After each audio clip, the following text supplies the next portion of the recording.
Yeah, yeah, yeah, yeah, yeah.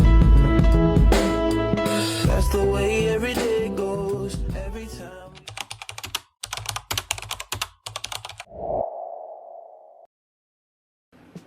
Baik, sebelum kita masuk ke materi, perlu kita ketahui bahwa seiring meningkatnya kebutuhan energi dan dampak lingkungan, energi baru terbarukan hadir untuk menjadi energi yang berkelanjutan.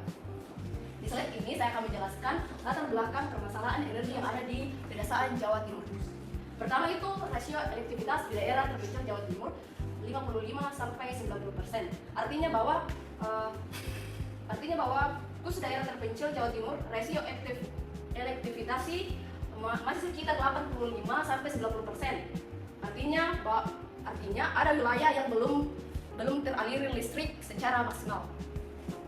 Selain itu, adapun infrastruktur jaring listrik daerah yang terbatas, di mana di Jawa Timur infrastruktur jaringan PLN belum merata atau terbatas. Akibatnya masyarakat masih bergantung pada energi bahan fosil, yaitu diesel.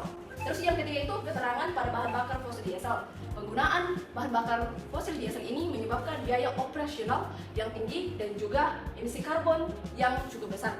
Terus yang ketiga itu biaya operasional yang tinggi dan emisi karbon yang signifikan. Perlu kita ketahui bahwa solusi energi yang lebih efisien dan ramah lingkungan itu di daerah yang terpencil itu penggunaan diesel yang menyebabkan operasional yang tinggi dan juga emisi karbon yang cukup besar. Selanjutnya saya akan menjelaskan bagaimana potensi energi baru terbarukan di wilayah tersebut.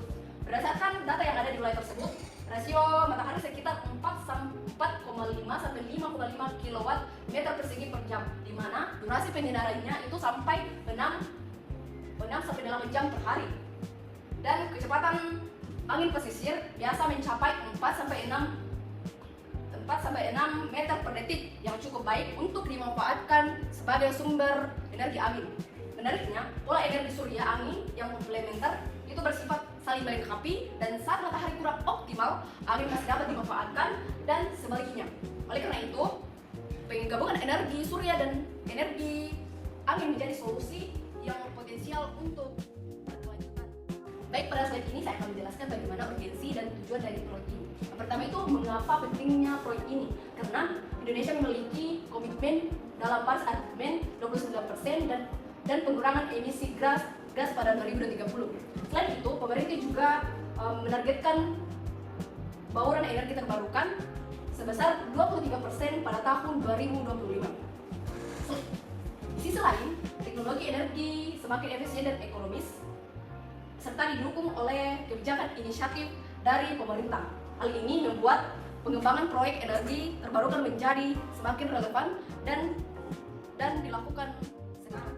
Selanjutnya itu tujuan dari proyek ini adalah untuk menyediakan listrik 24 jam dengan kapasitas 10 kW yang dapat melayani 200 sampai 300 rumah tangga dan fasilitas umum. Dan proyek ini juga bertujuan untuk mengurangi emisi dan karbon dioksida minimal 80 ton per tahunnya dan meningkatkan produktivitas ekonomi. Selain itu, proyek juga ini diharapkan menjadi sasaran transfer teknologi dalam pemberdayaan masyarakat. Kemudian kita masuk dalam jenis energi terbarukan. Yang pertama itu panel surya atau PLTS. Jadi panel surya itu memiliki spesifikasi. Yang pertama itu jenis monokristalin silikon. Jadi monokristalin silikon ini merupakan panel surya yang terbuat dari silikon murni, sehingga memiliki kinerja dan efisiensi yang lebih tinggi dibandingkan jenis lainnya. Kemudian kita masuk di efisiensi konversi dari panel surya ini 18% hingga 22% energi cahaya matahari yang dapat diubah menjadi energi listrik. Kemudian kita masuk di poin yang ketiga, itu daya tahan. Daya tahan dari panel surya atau PLTS ini terdiri dari 25 tahun sampai 30 tahun. Kemudian yang berikut kapasitas per panel. Jadi kapasitas per panel ini 400 watt peak pada kondisi optimal. Kemudian kita masuk dalam prinsip kerja. Prinsip kerja dari panel surya ini yaitu foton cahaya matahari mengenai sel surya menuju elektrik reaksi pada material semikonduktor atau silikon, kemudian menuju menciptakan aliran listrik DC, kemudian menuju inverter mengkonversi DC ke AC. Listrik siap digunakan, fiturnya itu MPPT atau charger collector untuk optimal output daya dan pengisian baterai.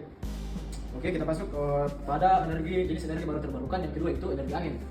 Spesifikasi energi angin yang pertama itu jenis horizontal axis wind turbine atau HAWT. Jadi HAWT ini adalah jenis turbin angin dengan proses utama sejajar dengan permukaan tanah dan arah putaran blade menghadap langsung ke arah angin. Jenis paling umum digunakan karena efisiensi tinggi, cocok untuk skala kecil hingga besar, teknologi sudah matang dan banyak diterapkan di global. Kemudian kita masuk di kapasitas. Kapasitasnya itu 10 sampai 30 kW per unit. Kapasitas ini menunjukkan daya listrik yang dapat dihasilkan oleh turbin dengan rentan 10 sampai 30 kW. Kemudian efisiensi konversi yaitu 35 sampai 45%. Efisiensi konversinya adalah persentase energi angin yang berhasil diubah menjadi energi listrik. Kemudian desainnya itu 3 blade untuk efisiensi optimal. Kemudian kita masuk dalam prinsip kerja. Angin menggerakkan blade, kemudian rotasi blade memutar pada shaft, kemudian gearbox meningkatkan kecepatan rotasi 30 sampai 60 rpm menuju 1000 sampai 1800 rpm. Kemudian generator mengonversi energi mekanik menjadi energi listrik. Kemudian Neo sistem menggerakkan turbin ke arah angin optimal. Sistem keamanan, brake dan feed control untuk proteksi saat angin terlalu tinggi. Baik, di slide ini saya akan menjelaskan tentang energi terbarukan sistem hybrid dan integrasi. Di komponen integrasi, hybrid charge controller mengatur aliran dan energi ke dua sumber, mengatur dan menyimpangkan aliran energi dari dua sumber, misalnya surya dan angin, ke beban dan baterai. Dan yang kedua itu baterai bank, plutonium ion, lead acid gel, kapasitas 300 sampai 500 kWh, di mana menyimpan energi listrik untuk digunakan sumber energi yang tidak tersedia. Dan yang ketiga itu baterai manajemen sistem atau biasa disebut dengan BMS, monitoring dan proteksi baterai, di mana memantau kondisi baterai dan melindungi dari overcharge, overdrive dan panas yang berlebih. Dan yang keempat itu SCADA, sistem monitoring dan real time dan control remote, sistem pemantauan dan pengendalian jarak jauh secara real time. Dan yang keunggulan sistem hybrid yaitu komplementaritas surya optimal siang hari, angin 24 jam, di mana energi surya optimal siang hari, angin dapat beroperasi 24 jam. Dan yang poin yang kedua yaitu reliabilitas tinggi, tidak bergantung pada satu sumber. Yang ketiga, utilisasi infrastruktur efisien. Dan yang keempat, kebutuhan baterai berkurang 30 sampai 40%, capacity factor 40 sampai 50% versus 15 sampai 35% sistem tunggal. Baik, di slide ini saya akan menjelaskan tentang estimasi proyek dan kapasitas, di mana 200 kWp kapasitas panel surya. Total kapasitas panel surya yang 200 kWp menunjukkan total daya puncak sistem panel surya yang terpasang sebagai sumber utama energi di siang hari. Dan jumlah panel surya yang 500 unit, total yang digunakan untuk mencapai kapasitas 200 kWp sekitar 400 Wp per unit atau per panel. Dan kapasitas turbin angin yang 80 kW. Daya total dari sistem turbin angin sebagai pelengkap panel surya terutama saat malam atau cuaca mendung.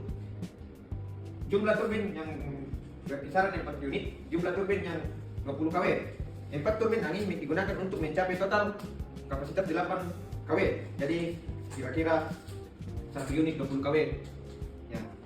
Proyeksi produksi energi tahunan panel surya 280 sampai 300 MWh per tahun, sekitar 60 sampai 65% kontribusi. Turbin angin 160 sampai 180 MWh per tahun, sekitar 35 sampai 40% kontribusinya. Total produksi 440 sampai 480 MWh per tahun, produksi harian 1200 sampai 1300 kWh per hari. Baterai autonomi 1,5 hari untuk kondisi ekstrim. Terima kasih. Oke, yang berikut yaitu ada manfaat proyek, dan di sini ada 4 manfaat, yaitu ada manfaat teknis, manfaat ekonomi, manfaat lingkungan, dan manfaat sosial. Dan yang manfaat yang pertama itu manfaat teknis. Ini terbagi menjadi 3, yaitu availability 95 sampai 98%, dan manfaat yang berikutnya itu voltage regulation itu kurang lebih 5%. Terus sistem modular untuk ekspansi. Terus manfaat ekonomi itu ada 4 bagian, yaitu ada LCOE yaitu Rp1.200 sampai Rp1.500 per kWh. Terus break evennya itu 8 sampai 10 tahun. Dan peningkatan produktivitas 20 sampai 30%. Dan lapangan kerja ini ada 15 sampai 20 langsung. Terus manfaat yang berikutnya, manfaat yang ketiga itu manfaat lingkungan, yang dimana ada pengurangan emisi 350 sampai 400 ton CO2 per tahun. Terus ada total 25 tahun, yaitu 8.750 sampai 10.000 ton CO2 dan eliminasi populasi udara lokal. Dan manfaat yang keempat itu ada manfaat sosial. Di manfaat sosial ini terbagi dari 4, yaitu listrik 24/7 untuk pendidikan dan fasilitas kesehatan itu optimal, dan pelatihan SDM lokal, dan ada model pembelajaran energi hijau. Oke, lanjut. Yang mana itu ada analisis risiko dan mitigasinya. Yang pertama itu risiko finansial dan sosial.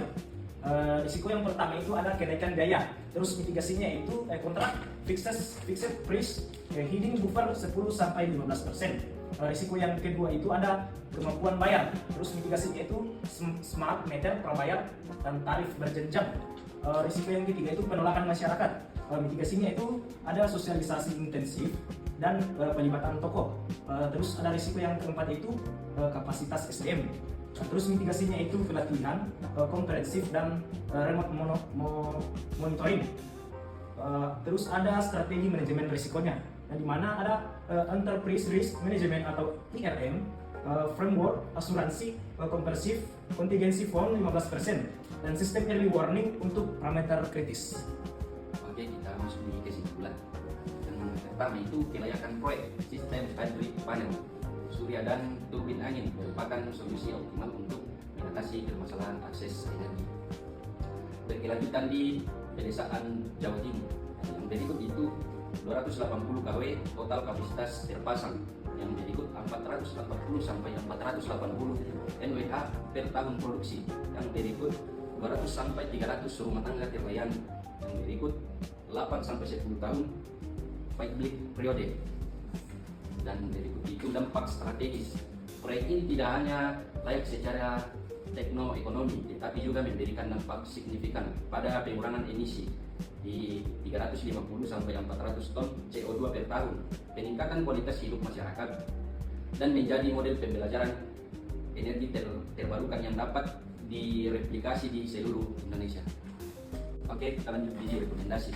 Ada 3 poinnya, yaitu yang pertama tahap persiapan dan implementasi. Yang pertama itu studi kelayakan detail dengan pengukuran on-site B sampai 12 bulan. Yang kedua, mulai fase pilot 50 kW untuk validasi. Ketiga, eksplorasi ke kapasitas penuh setelah B sampai 12 bulan. Operasi sukses. Yang berikut, kemitraan dan pemberdayaan. Yang pertama, kemitraan dengan pemerintah daerah dan universitas lokal. Yang kedua, prioritas perekrutan SDM lokal dengan pelatihan konferensif. Yang ketiga, bentuk konferensi BUMDS untuk upskilling masyarakat. Yang ketiga, keberlanjutan dan split up. Pertama, monitoring real sampai time dan evaluasi rutin.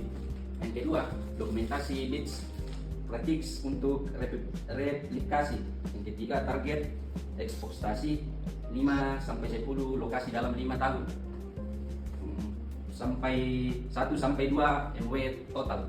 Yang terakhir, eksplorasi carbon grid dan frame engineering device. Baik, itulah presentasi dari kami yang berjudul pengembangan sistem hibrid panel surya dan turbin angin di pedesaan Jawa Timur. Sekian dari kelompok kami mengucapkan terima kasih.